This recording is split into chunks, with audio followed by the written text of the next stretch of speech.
जय श्री राम दोस्तों आज मंगली के बारे में बात करेंगे। जैसे कि आप सभी जानते हैं कि लगन कुंडली के प्रथम भाव, चतुर्थ भाव, सप्तम भाव, अष्टम भाव और द्वादश भाव में मंगल हो तो मंगली होता है। लेकिन आपने ये भी देखा होगा कि किसी की शादी, मांगलिक की शादी नॉन मांगलिक से हो गई तब भी कुछ नहीं हुआ, और किसी की बर्बाद हो गई शादी। तो इसके बारे में समझते हैं। लगन कुंडली में मंगली भाव 1, 4, 7, 8, 12 में हो और उस पर शुभ ग्रह का प्रभाव ना हो तो लाइफ पार्टनर को तहस नहस और विनाशकारी व मृत्यु कारक हो जाता है। अच्छा, इसमें नक्षत्रों का बहुत ही बड़ा रोल होता है। मंगली भाव में मंगल हो, ध्यान से सुनना, केवल मंगली भाव में मंगल हो, यानी कि 1, 4, 7, 8, 12वें भाव में मंगल हो और वह 4 तीसरे नक्षत्रों में से किसी भी एक नक्षत्र में हो तो ये मंगल बहुत ही विनाशकारी हो जाता है। ये तीसरे नक्षत्र कौन कौन से हैं इसके बारे में भी जानकारी होना बहुत ज़रूरी है।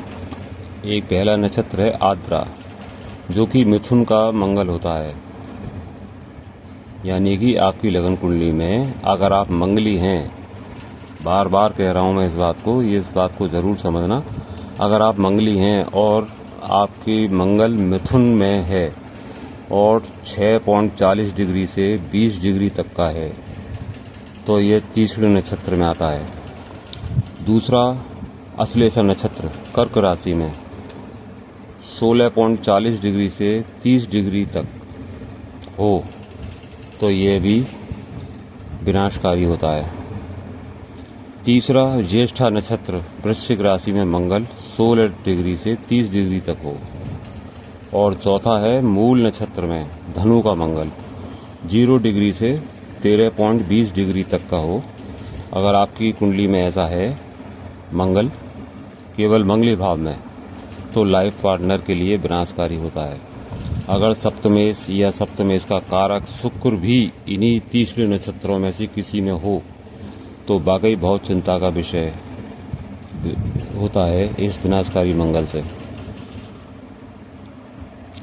दोस्तों, इन 4 नक्षत्रों में तो नहीं है, ये आप अपना चेक कीजिए D1 चार्ट।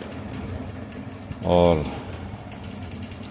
इसके अलावा आपका लगन कुंडली का जो सप्तमेश बनता है, जो भी हो, आपकी लगन किसी से भी शुरू हो सकती है, 1 नंबर की राशि से लेकर 12 नंबर की राशि तक कहीं भी हो सकती है। अगर उसमें सप्तमेश, आपका जो भी सप्तमेश बनता है, अगर इन तीसरे नक्षत्रों में है और किसी शुभ ग्रह की दृष्टि नहीं है, सप्तमेश या मंगल पर पड़ रही हो, किसी शुभ ग्रह की दृष्टि सप्तमेश या मंगल पर नहीं पड़ रही हो तो ये बहुत ही खतरनाक हो जाता है, विनाशकारी हो जाता है। दोस्तों, इससे बहुत ही सावधान रहने की ज़रूरत है। और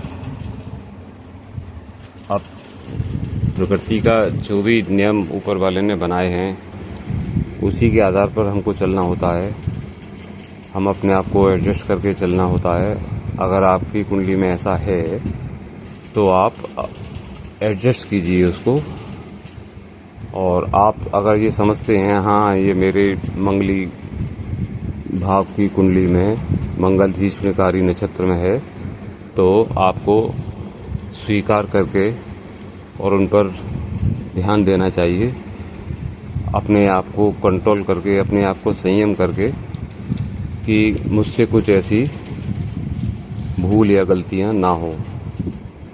ध्यान कीजिए, मेडिटेशन कीजिए, इससे आपको छुटकारा मिल सकता है। केवल ध्यान, केवल मेडिटेशन ही ऐसा है जो दुनिया की तमाम दुख भरी चीज़ों से मुक्ति दिला सकता है।